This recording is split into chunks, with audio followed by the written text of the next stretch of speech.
시어머니의 칠순 잔칫날이었습니다. 모든 시댁 식구들이 모인 자리였죠. 전 남편과 아들이랑 함께 식당으로 향했어요. 저희는 가는 길에 차가 너무 막혀서 조금 늦어서 그런지 다들 도착해서 입이 나온 음식을 먹고 있더라고요. 저희는 가족들이 앉아있는 테이블로 향했어요. 어머님, 저희 왔어요. 아이고, 왔냐? 그래, 어서 와라. 늦어서 죄송해요, 어머님.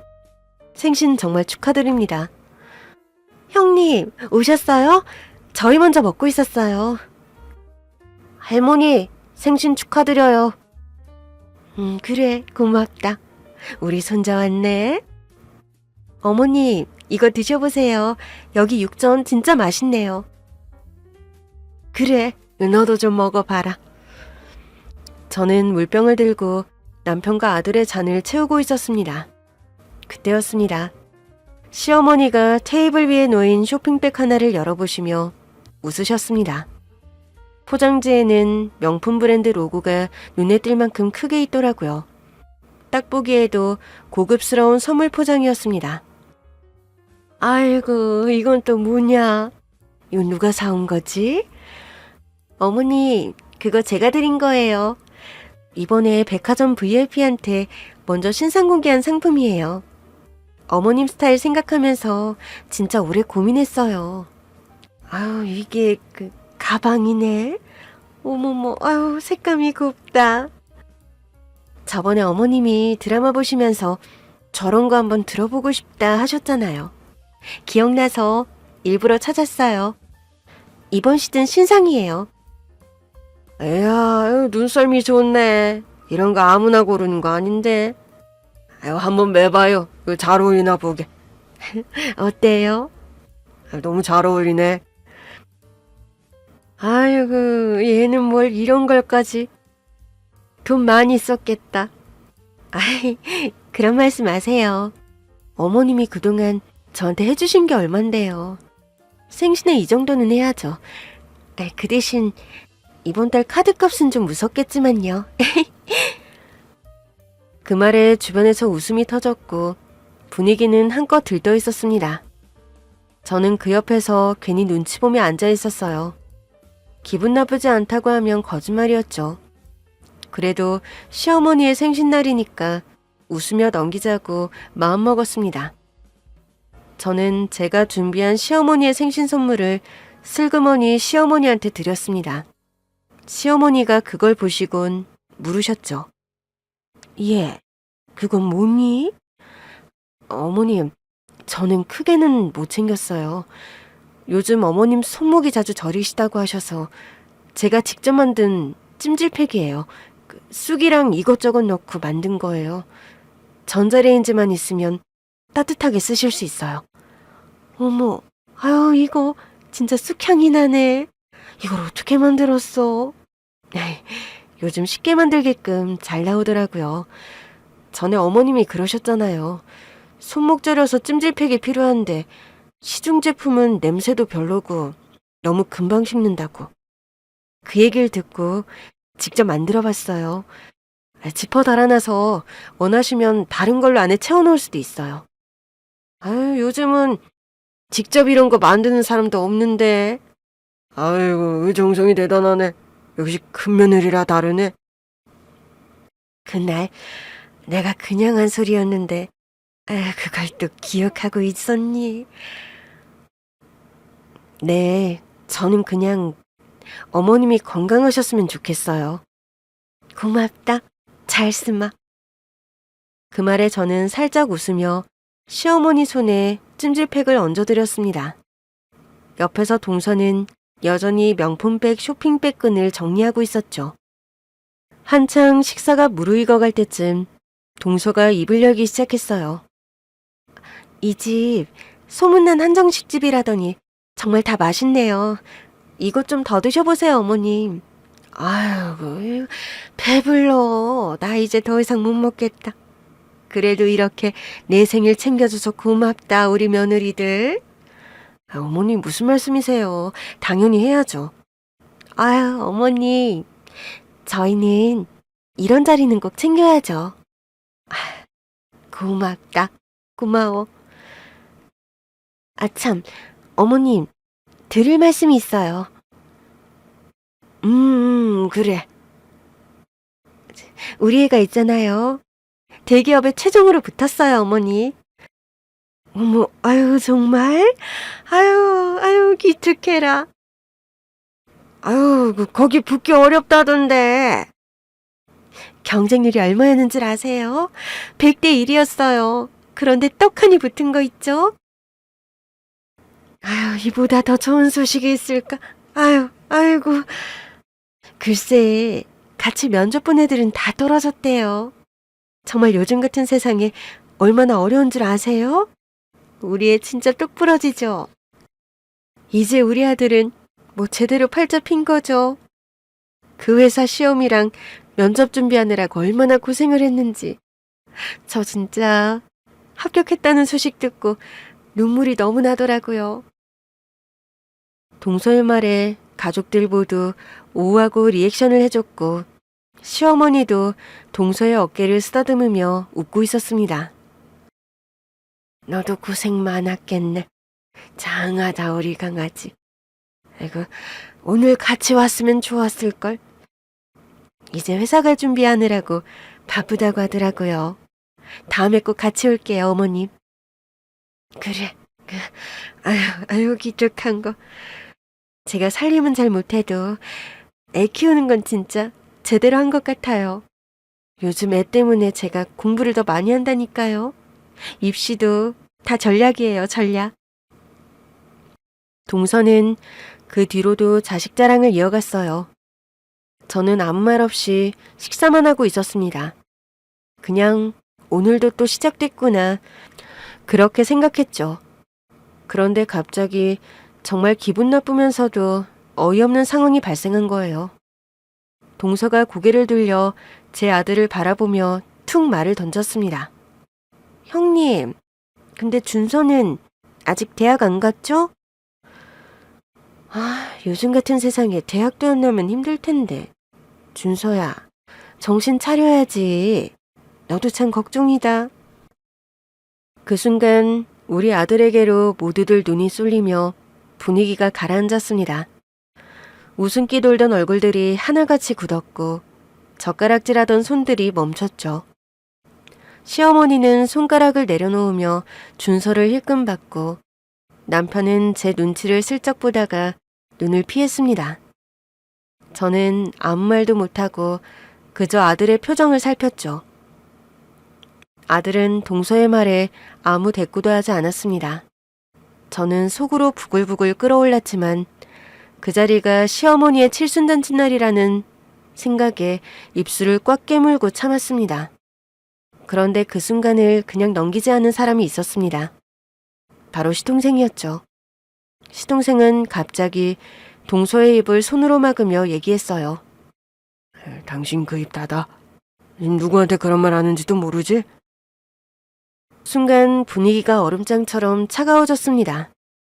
동서를 바라보는 시동생의 눈빛은 흔들림이 없었고 동서는 시동생의 말에 놀란 듯 시동생의 손을 치우며 대꾸했습니다. 뭐? 갑자기 왜 그래? 나 지금 틀린 말 한 건 없잖아. 들렸어. 내가 지금 누구를 무시했는지도 모르고 한 말이니까. 그리고 시동생이 아들의 정체를 말하자 동서는 갑자기 개거품을 물기 시작했어요. 사실 동서의 자식 자랑은 이번이 처음이 아니었습니다. 저희 아들과 동서 아들이 동갑내기거든요. 그래서인지 동서는 예전부터 우리 아들을 은근히 의식하는 눈치였어요. 겉으론 웃으며 형님, 준서도 참 착하죠. 하면서도 꼭 비교되는 말 한마디를 빠뜨리질 않았죠. 입학 시즌이면 성적 얘기, 방학이면 학원은 몇 개 다니는지, 키는 얼마나 컸는지, 친구가 많은지까지. 그런 이야기들이 마치 일상 대화처럼 나왔지만 그 안에 깔린 의미는 분명했어요. 우리 애는 이렇게 잘해요. 근데 형님, 준서는요? 저는 느낄 수 있었죠. 동서와 동서의 아들이 우리 아들을 경쟁 상대로 여기고 있다는 걸요. 몇 해 전 저희 아들이 사춘기를 겪고 있을 무렵이었죠. 그날도 이벤트가 있어서 시댁 식구들과 함께하는 자리가 있어서 저희 가족도 참석했죠. 식탁에 둘러앉은 자리에서 아들은 숫기 없는 목소리로 인사한 뒤 자리에 앉았습니다. 밥도 묵묵히 먹기만 했고 어른들 대화에도 굳이 끼지 않았어요. 전 그 모습이 익숙했지만 동서의 눈엔 조금 다르게 보였나 봅니다. 그때 동서가 웃으며 입을 열었습니다. 어머, 형님. 우리 애는요, 식구들 모이면 얼마나 말을 잘하는데요. 이모부 삼촌 이름까지 다 외워서 막 챙기거든요. 근데 준서는 좀 낯을 가리나 봐요. 사춘기인가? 그러게. 준서는 어째 점점 더 말수가 없어지는 것 같다. 맨날 혼자 있고 말도 없고. 기운이 없어 보여서 걱정스럽다 나는. 무슨 일 있니? 아니에요. 아무 일도 없어요, 할머니. 어머니, 동서, 준서는요. 어릴 때부터 원래 말이 많지 않은 아이예요. 괜히 억지로 웃고 말하는 것보단 조용히 생각 정리하면서 말하는 성격이거든요. 사람마다 다 다른 거니까 이해해 주세요. 아, 형님. 저는 그냥 준서가 걱정돼서 한 말이죠. 응? 괜히 예민하게 받아들이시네. 예민해서 그런 게 아니라 그냥 그런 얘기를 준서 앞에서 계속하는 건 얘한테 상처가 될 수 있으니까요. 조금만 조심해 주시면 좋겠어요. 안 그래도 지금 사춘기인데. 알겠어요, 형님.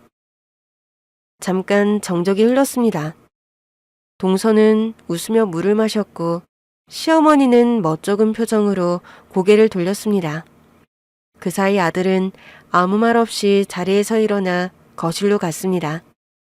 그날 집에 돌아오는 차 안에서도 아들은 한마디도 하지 않았습니다.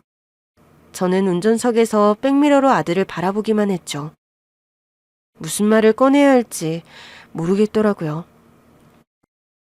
그렇게 아들이 사춘기를 지나고 대학 입시 기간이 다가왔을 무렵이었습니다. 시댁에 동서와 동서의 아들도 함께 왔었어요. 아이고, 우리 손주도 왔네. 할머니, 저 이번에 대학교 붙었어요. 어머, 그래? 아이고야, 우리 손주 기특하다.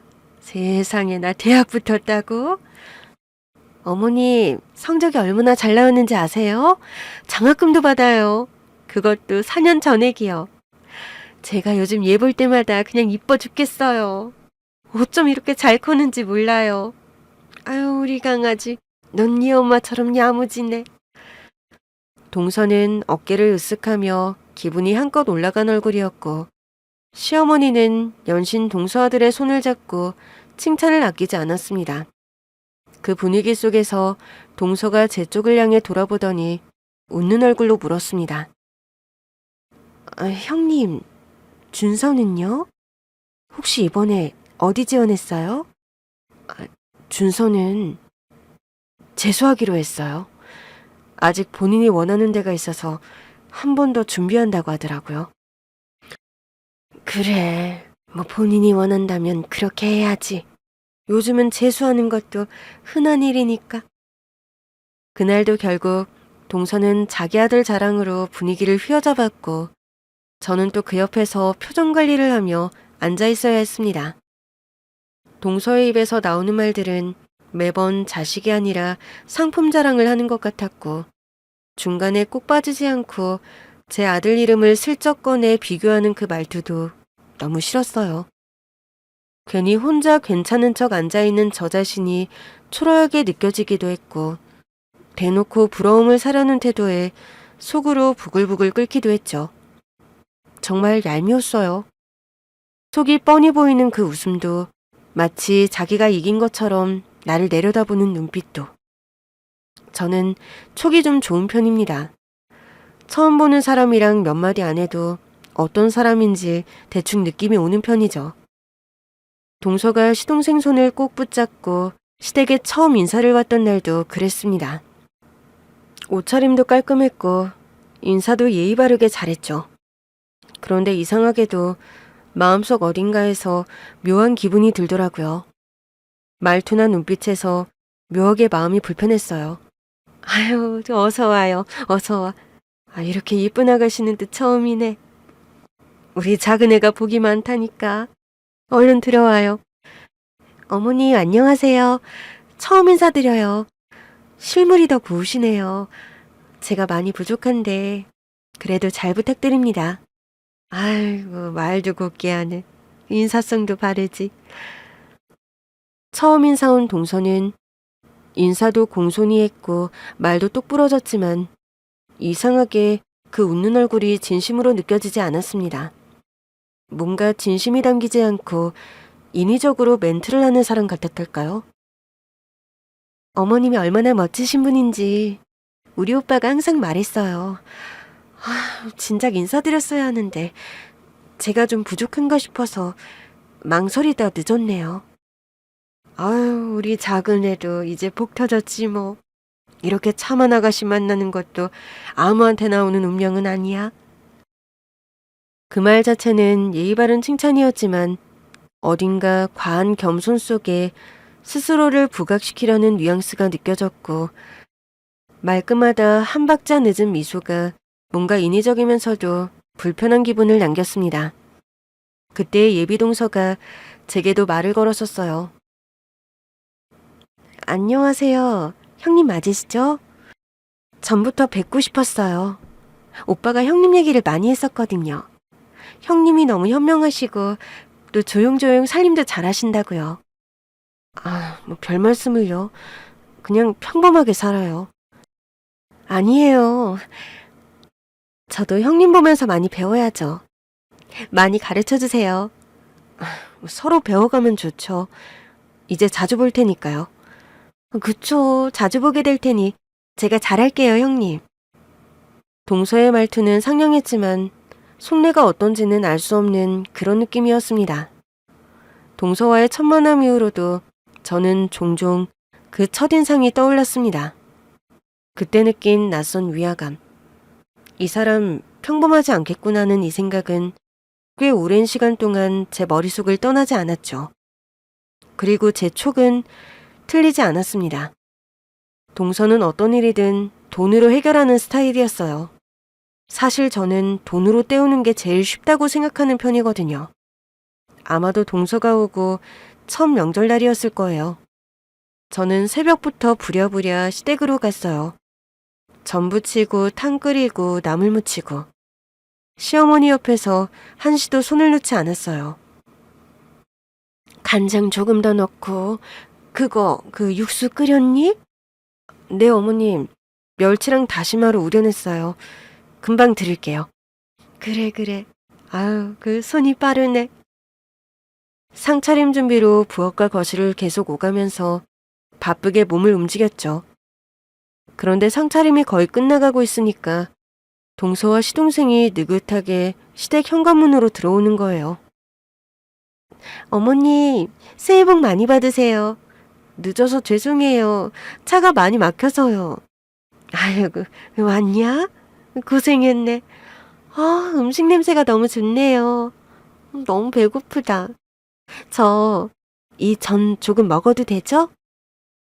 그러면서 제가 새벽부터 부쳐놓은 전들을 먹기 시작하는 거예요. 너무 얄밉더라고요. 안 그래도 늦게 와놓고 오자마자 움직일 생각은 안 하고 자리에 앉아서 먹기만 하다니.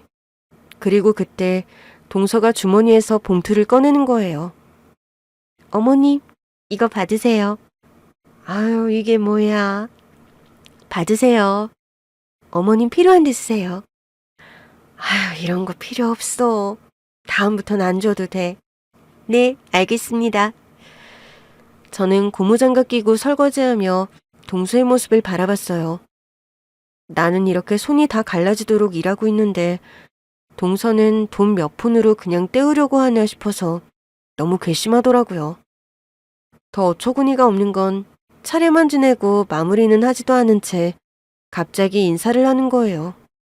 어머니, 저희는 먼저 가볼게요. 친정도 들러야 해서요. 그래, 얼른 가라. 형님, 너무 무리하지 마세요.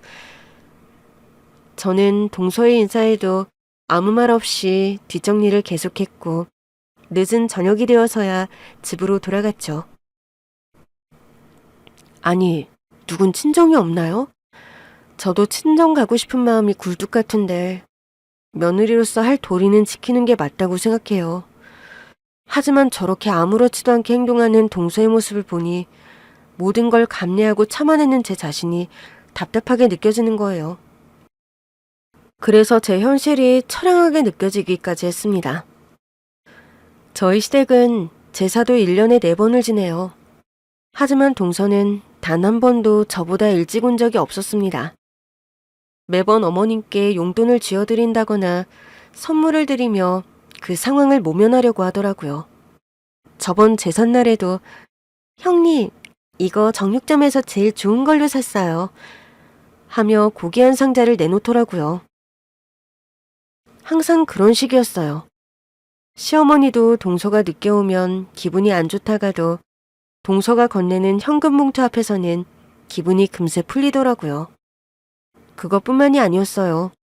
동서는 모든 걸 저보다 더 시어머니의 사랑을 독차지하고 싶은 마음, 그리고 저보다 더 시어머니를 생각하고 있다는 걸 어필하는 걸 좋아했어요.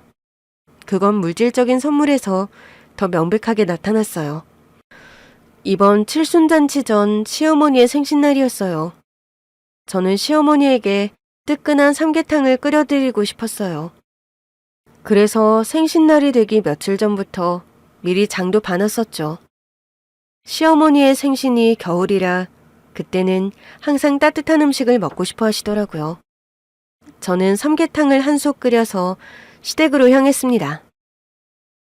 어머님, 저 왔어요. 생신 축하드려요. 아유, 그래, 고맙다. 아니지, 근데 그건 뭐냐? 요즘 입맛 없으시다고 해서 이거 제가 직접 끓인 삼계탕이에요. 기운 좀 나시라고요.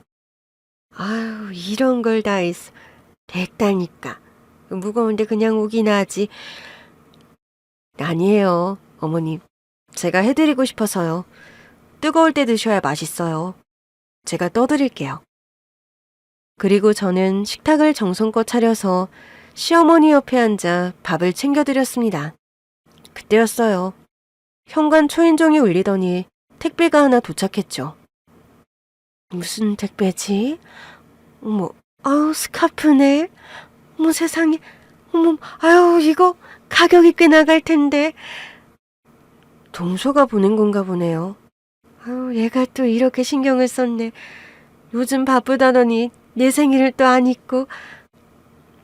그때 시어머니 핸드폰이 울렸어요. 화면엔 작은 며느리 이름이 떠 있었죠. 그래. 방금 받았다. 뭐 이런 걸 보내고 그러니. 어머니 마음에 드실지 모르겠어요. 직접 못 챙겨드려서 죄송해요. 아유, 너무 이쁘네. 마음에 쏙 든다. 바쁜데 뭐하러 이런 걸 챙겨. 어머님, 무슨 말씀이세요? 앞으로도 계속 챙겨드릴게요. 축하드려요. 그래. 바쁜데 고생하고. 네, 어머니. 전화를 끊고 시어머니는 스카프가 마음에 드셨는지 거울 보면서 목에 두르고 이리저리 만지며 좋아하시더라고요. 제가 시어머니를 위해 끓여온 삼계탕은 그렇게 식탁 위에서 차갑게 식어갔어요. 저희 시어머니는 정성이 담긴 선물보다는 값비싼 선물이 더 마음에 든 느낌이었어요. 하지만 저는 아랑곳하지 않고 시어머니를 챙겼어요. 하루는 저녁장을 보고 돌아가는 길에 바로 집으로 들어가기 뭐해서 시댁에 들렀어요. 며칠 전 어머님이 전화로 그러셨거든요. 요즘 들어 입맛이 없다고. 어머님, 저예요. 지금 장 보고 오는 길인데 어머님 좋아하시는 미역국 좀 끓여놓고 갈게요. 요즘 입맛 없으시다 하셔서. 그래. 웬일이냐? 그 저녁 준비하느라 바쁠 텐데. 금방에 어머니, 괜찮아요. 어머님 국물 맑은 거 좋아하시니까 제가 맛있게 끓일게요. 아이고, 그걸 또 기억했네. 그 미역도 싱싱한 것도 사왔네. 저는 주방으로 들어가 장보고 온 물건들로 채워놓고 미역국도 만들었어요. 어머님, 다 됐어요. 드셔보세요. 맛있네. 미역국 참 잘 끓였다. 많이 있어요. 어머님 천천히 드세요. 시어머니는 그렇게 국을 드시다가 불쑥 말씀하셨어요. 작은 애는 요즘 얼굴도 못 봤는데 말이지. 얼마 전에도 백화점 상품권을 하나 보냈더라. 그거 20만 원짜리든가. 그렇게 챙기기도 쉽지 않을 텐데 걔는 참 돈을 잘 써. 그러게요. 동서가 어머님한테 마음을 표현하는 거죠. 그럼 마음이 고마운 거지. 자주 못 와도 이렇게 기억해 주는 게 어디야. 그렇죠. 기억해 주는 거 그게 제일 중요하죠. 잠시 정적이 흘렀고 시어머니는 아무 말 없이 국을 한 번 더 떠드셨어요. 맛있다. 네가 끓이는 국은 늘 부드러워. 고맙습니다. 그래, 이렇게 늙은이 잘 챙겨주는 며느리들이 있어서 얼마나 든든한지 모른다. 시어머니는 저의 정성이 고맙다고, 음식이 맛있다고, 하지만 언제나 더 좋아하신 건 동서가 건네는 명품 선물과 상품권이었죠. 저는 며칠을 고민해서 국을 끓이고 직접 만든 찜질팩을 드려도 이걸 어떻게 만들었니 하시는 한마디로 끝이었고, 동서는 택배 하나로, 봉투 하나로 그날의 주인공이 되곤 했습니다. 항상 그랬어요. 저의 정성은 보잘것없고 동서의 선물은 반짝반짝 빛났습니다. 그래서일까요? 저는 늘 동서에게 밀리는 사람인 것처럼 느껴졌습니다. 동서가 얄미운 포인트는 시어머니에게 물질적인 선물 공세하는 것만이 아니었습니다. 가족 단톡방 알림이 울렸습니다. 저는 누군지 보지 않아도 알 수 있었죠. 지금 한국 주식 완전 불장이잖아요. 저 진짜 대박났어요. 벌써 수익률 40% 넘었어요. 역시 타이밍이 생명. 어머니, 제가 이번에 명품 지갑 하나 보내드릴게요. 지난번 가방이랑 세트로 들고 다니세요. 동서는 매일 뭘 그렇게 자랑할 게 많은지 진짜 대단하다. 너 뭐라고 올렸어? 어머님 지갑 사드린다고 하네. 주식 수익률이 40% 넘었대. 재수씨가 그 주식을 잘하긴 하나 봐. 잘하긴 뭘 잘해. 운이 좋은 거지. 어머님은 또 지갑 사준다고 하니까 좋아하시네. 지난번에도 가방 받자마자 한바구음 지으시던데. 너무 신경 쓰지 마. 당신이 더 정성 들여서 어머니 챙기잖아. 엄마도 그건 모를 리가 없을 텐데. 모를 리가 없는데 동서가 저렇게 하는 걸 더 좋아하시는 거야. 딱 보면 알아. 다 티나거든. 잠시 뒤 또 알림이 떴습니다. 이번엔 좀 더 노골적이었죠. 형님은 그냥 가게 계속 하시는 거죠? 저도 요즘 사업 쪽 관심이 생겨서요. 그런데 아무나 쉽게 할 수 있는 게 아니니까 언제 형님한테 한번 상담받고 싶어요. 한 글자 한 글자 천천히 읽고 저는 단톡방 알람을 껐습니다. 가게 계속 하시는 거죠? 그 말에 피식 웃음이 나더군요. 동서는 주식으로 돈을 벌었다고 하루가 멀다 하고 자랑하고, 저는 매일같이 몸으로 부딪히며 장사하느라 하루가 어떻게 가는지도 모르고 사는데 뭘 모르면서 툭 던지는 그 한마디에 괜히 제가 작아지는 기분이 들었습니다. 무슨 상담을 받겠다는 건지 비꼬는 건지 웃기기도 하고 서글프기도 했죠. 저는 숨 돌릴 틈도 없이 일하면서 생계를 유지하고 있는데 동서는 앉아서 수익률 이야기나 하고 있으니 말이에요. 그리고 저는 그 뒤로 단톡방의 알람을 다시 켜지는 않았습니다. 그렇게 주식으로 큰 수익을 올린 동서는 시댁 가족 모임이 있던 주말 정말 화려하게 등장을 했어요. 명품 브랜드가 큼지막하게 박힌 스카프에 눈에 확 띄는 컬러감, 백화점 신상으로 보이는 가방, 그리고 명품 옷부터 명품 구두까지. 정말 머리부터 발끝까지 신상으로 가득 채워왔더라고요. 반면 저는 수수한 원피스에 최대한 깔끔하고 단정한 스타일로 입고 갔었죠. 그런데 동서가 오자마자 저에게 먼저 말을 꺼냈어요. 어머, 형님은 오늘도 깔끔하게 입으셨네요. 역시 형님 스타일. 딱 단정하셔서 보기 좋아요. 네.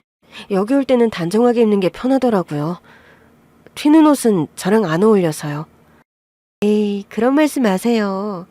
형님도 조금만 톤 바꾸시면 분위기 확 달라지실 텐데. 요즘은 좀 튀는 게 더 세련돼 보이잖아요. 전 요즘 이렇게 화사한 색이 좋더라고요. 젊을 때 즐겨야죠. 나이 들면 못 입어요. 그때 시어머니도 동서 쪽으로 고개를 돌리시며 한마디 하셨어요. 둘째가 옷빨이 잘 받네. 그 옷을 참 잘 입는 것 같아. 어머님한테 인정받는 것 같아서 기분 좋네요. 형님도 좀만 더 꾸미시면 훨씬 젊어 보이실 텐데.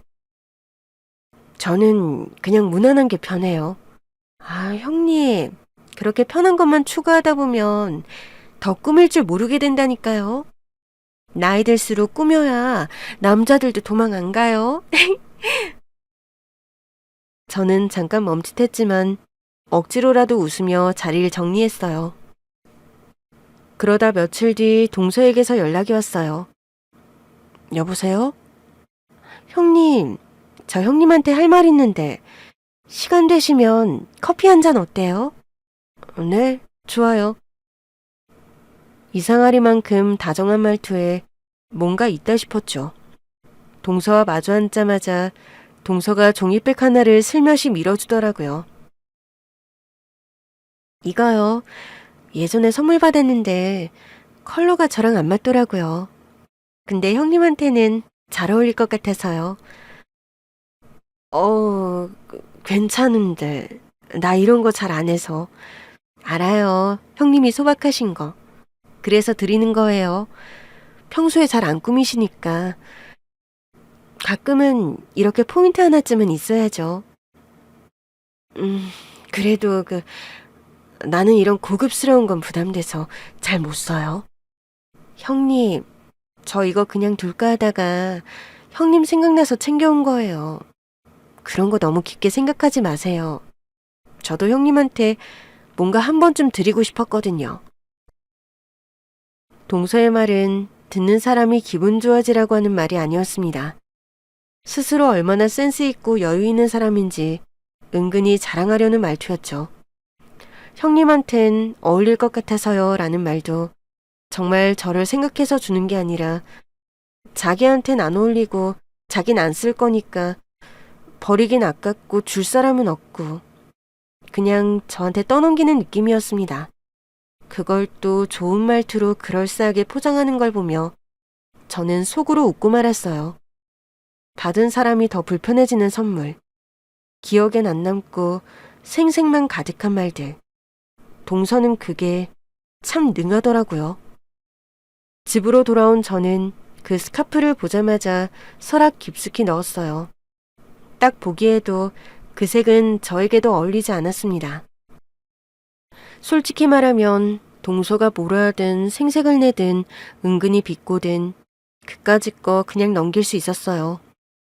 근데 제가 정말 더 괴로웠던 건 동서 때문에 시어머니마저 점점 멀어진다는 느낌이 드는 거예요. 제가 정성을 들이고 애써 해드린 건 가볍게 흘리시면서 동서가 보낸 선물엔 눈빛부터 달라지시고 그럴 때마다 저는 시어머니 마음에서 점점 밀려나는 사람 같았습니다. 그날도 그랬습니다. 명절 전날이었어요. 저는 여느 때처럼 시어머니와 같이 전을 부치고 나무를 묻히며 한시도 손을 놓지 않았죠. 그때를 저는 아직도 잊을 수가 없어요. 고사리나물을 무쳐서 시어머니한테 맛보시라고 드렸었죠. 어머님, 이거 고사리 볶음이에요. 방금 볶았어요. 한번 드셔보세요. 시어머니는 말없이 젓가락을 들어 고사리를 한 입 드시더니 표정이 살짝 굳어지셨어요. 우리 집은 이렇게 싱겁게 안 해. 손님들이 뭐라 하겠다. 요즘 사람들 입맛이 짠 걸 좋아하지. 이건 그냥 물에 데친 것 같잖아. 그 순간 제 가슴이 철렁 내려앉았어요. 한 번도 제가 한 반찬을 저렇게 대놓고 맛없다고 한 적이 없었는데 말이죠. 고사리를 다듬고 볶고 만들었던 제 정성이 시어머니의 한마디로 무너져버린 기분이었죠. 차라리 우리도 이제 나물을 사는 게 나을 것 같아. 저번에 작은 애가 나물 세트를 사왔는데 깔끔하고 맛있더라고. 괜히 만드는데 힘들이지 말고 다음부터 우리도 사서 하자. 요리하는데 시간 들이고 손 들이고 힘든데 얼마나 편한지 몰라. 작은 애가 참 센스가 있어. 제가 간 조절을 잘못했나 봐요. 어머님, 다시 간을 더할게요. 그래, 이번엔 그렇게 하고 다음부터는 사서 하자고. 작은 애한테 저번에 어디서 사왔는지 한번 물어봐라. 알겠지? 네, 어머님. 그날 시어머니의 말 한마디 한마디는 가시처럼 가슴에 박혔습니다. 사서 하자는 말이 그렇게 서운하게 들릴 줄 몰랐습니다. 정작 주방에 들어오지도 않는 동서가 사온 반찬은 센스 있다는 말까지 곁들여 칭찬을 하시다니요. 갑자기 그동안 내가 했던 모든 노력들이 헛된 짓이었던 것처럼 느껴졌습니다. 한마디 따지고 싶었어요. 제가 만든 건 맛이 아니라 정성인데 제 정성은 왜 한 번도 봐주시지 않냐고. 시어머니의 가시 박힌 말은 거기서 끝나지 않았어요. 그날 다 같이 저녁을 먹는 자리에서 갑자기 화살은 저희 아들을 향해 꽂혔죠. 그 둘째는 아들을 참 똑부러지게 키우는 것 같아. 욕심도 있고 계획도 철저하게 하고. 아유, 요즘 그렇게 안 하는 엄마들이 어딨어요, 어머님. 요즘 애들은요, 다 학원 다니고 자기 개발하고 바쁘다니까요. 안 그러면 진짜 금방 뒤처져요. 맞아. 요즘은 진짜 스펙이 안 좋으면 안 되는 세상이야. 뭐 하나 하려면 학벌이고 자격증이고 다 중요하니까. 괜히 집안일 같은 거 시키지 말고 빨리 대학부터 가게 해야지. 전 잠시 두 사람의 대화에 젓가락을 멈췄어요. 그 말이 누구와 누구를 비교하고 있는 건지 너무나도 분명했거든요. 그때 저희 아들이 밥을 다 먹고 본인 밥그릇을 개수대로 옮기더라고요. 별거 아닌 작은 행동이지만 저는 평상시에도 아들에게 조금씩 집안일을 시키곤 했었어요. 그런데 그 모습을 본 시어머니는 못마땅해 하셨어요. 준서야, 그냥 놔둬. 엄마가 치울게.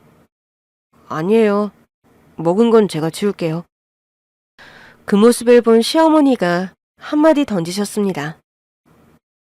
준서는 언제까지 그 상태로 있을 거냐? 사내 아이는 밖으로 돌아야지 집안일 시킨다고 되는 게 아니야. 딴 집 애들 봐라. 얼마나 바쁘게 사는지. 맞아요, 어머니. 저는 진짜 우리 애 보면요. 제가 정신이 없을 정도예요. 맨날 자기 일정 짜고 영어 공부하고 주식도 공부하고. 애가 뭘 해야 하는지 스스로 찾아서 하더라고요.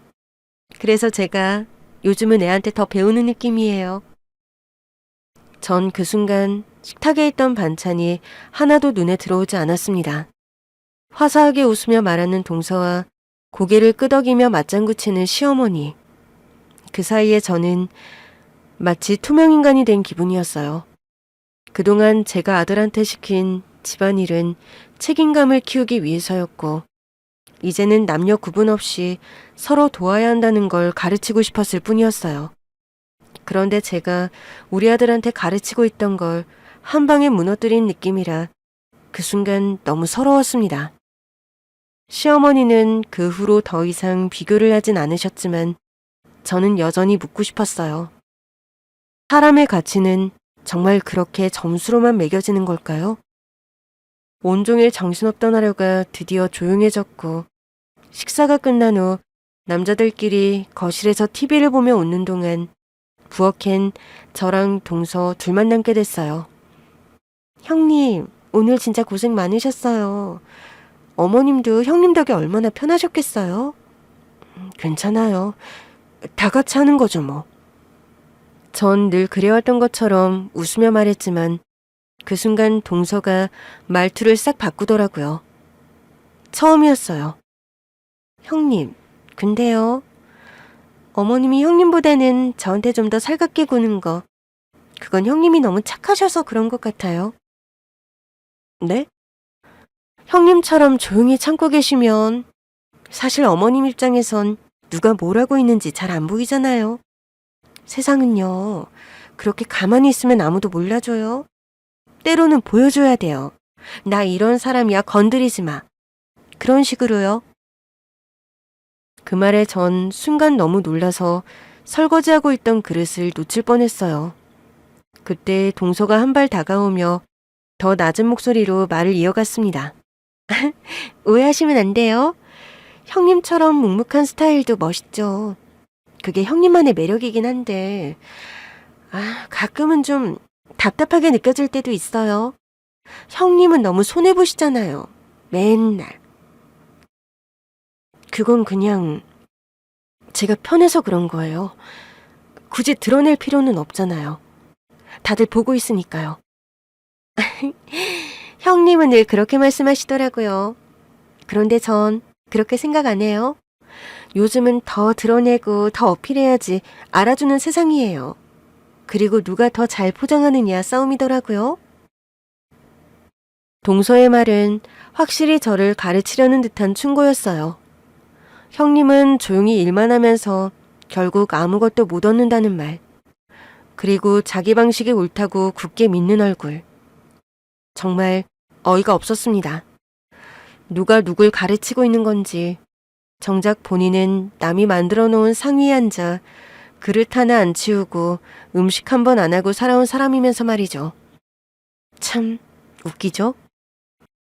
진심이 부족한 사람이 정작 진심을 가장 잘 포장하더군요. 그리고 그렇게 감정의 골이 깊어질 대로 깊어진 어느 날 시어머니의 칠순잔치가 다가온 것이었습니다.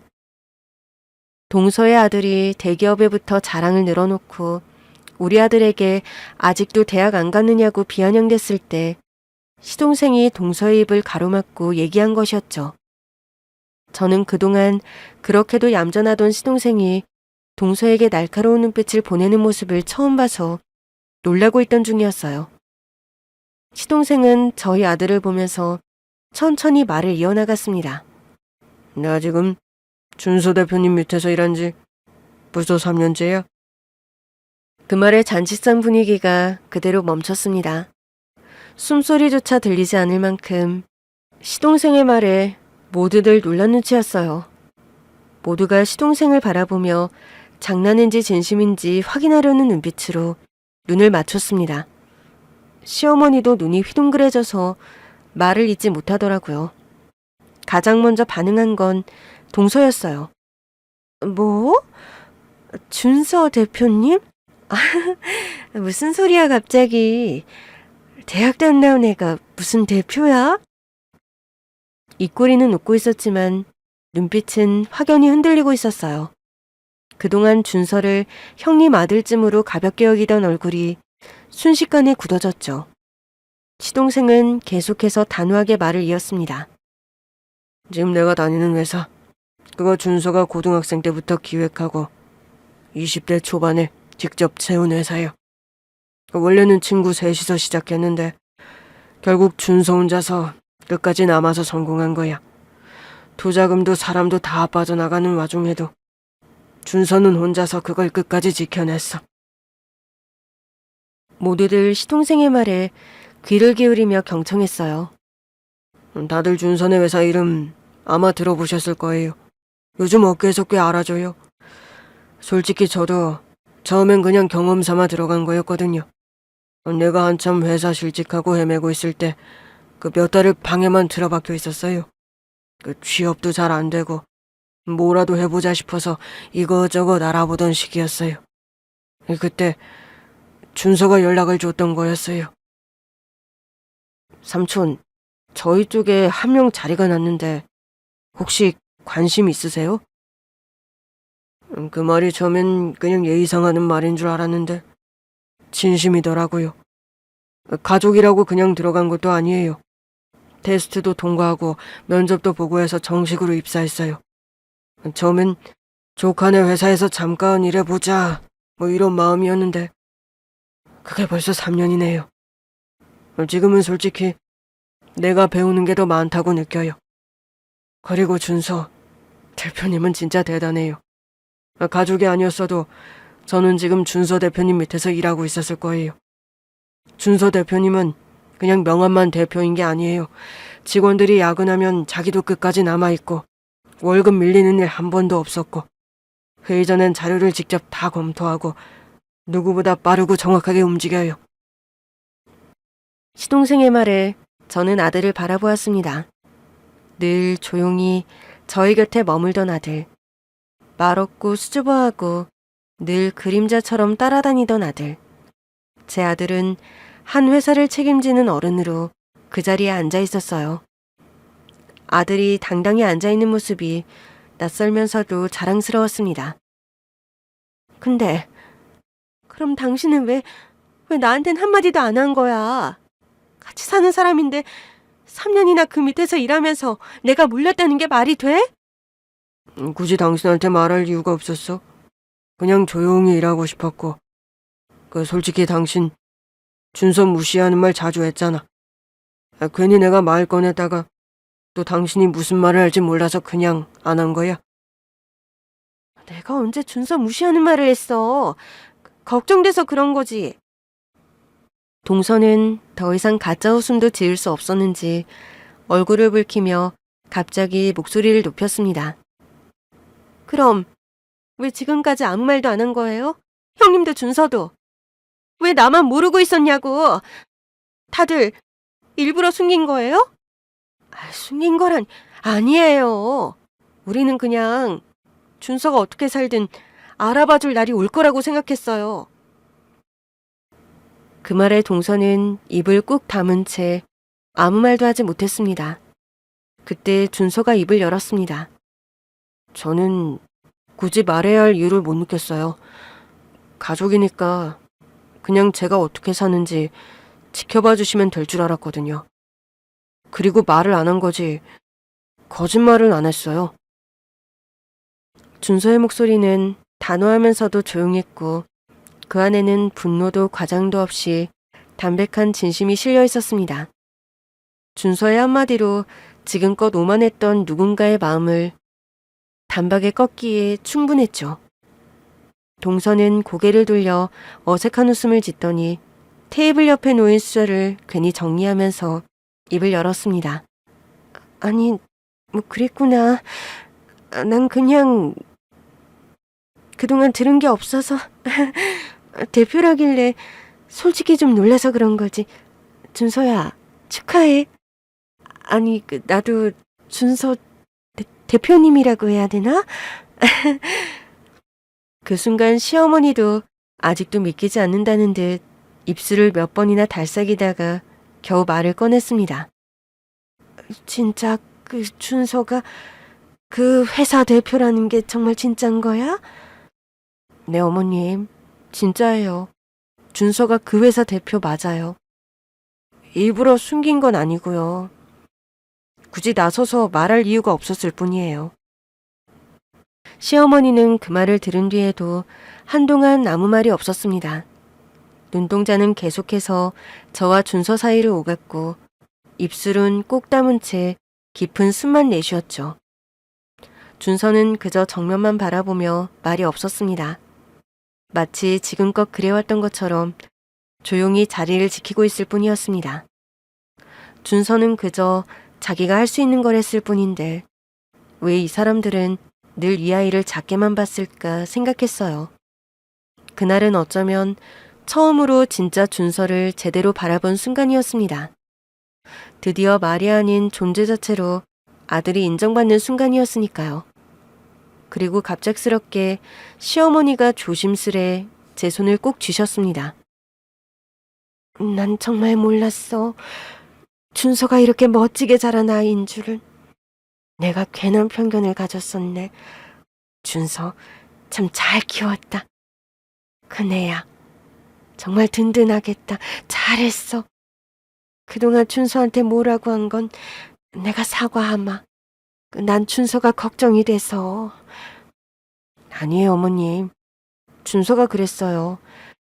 세상이 몰라도 괜찮다고. 대신 가족만은 알아줬으면 좋겠다고요. 오늘 어머님 그 말씀 들으면 분명 뿌듯할 거예요. 그치, 준서야?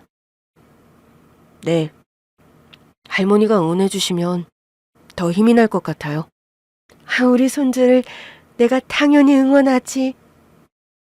시어머니의 눈가엔 자책과 후회가 섞여 있었죠. 동서는 그 사이 조용히 일어났습니다. 핸드백을 챙겨들더니 말없이 나가려다 문 앞에서 한마디를 남겼습니다. 저도 몰랐어요. 그런 줄 알았으면 그렇게 말 안 했을 거예요. 그동안 제가 선을 많이 넘은 것 같아요. 죄송해요, 형님. 미안해, 준서야. 그리곤 그대로 나갔습니다. 준서는 애초부터 다른 아이들과는 포지션이 달랐어요. 입시, 대학 취업이라는 정해진 코스를 당연하게 생각하지 않았죠. 어릴 때부터 늘 질문이 많았고 생각도 깊었어요.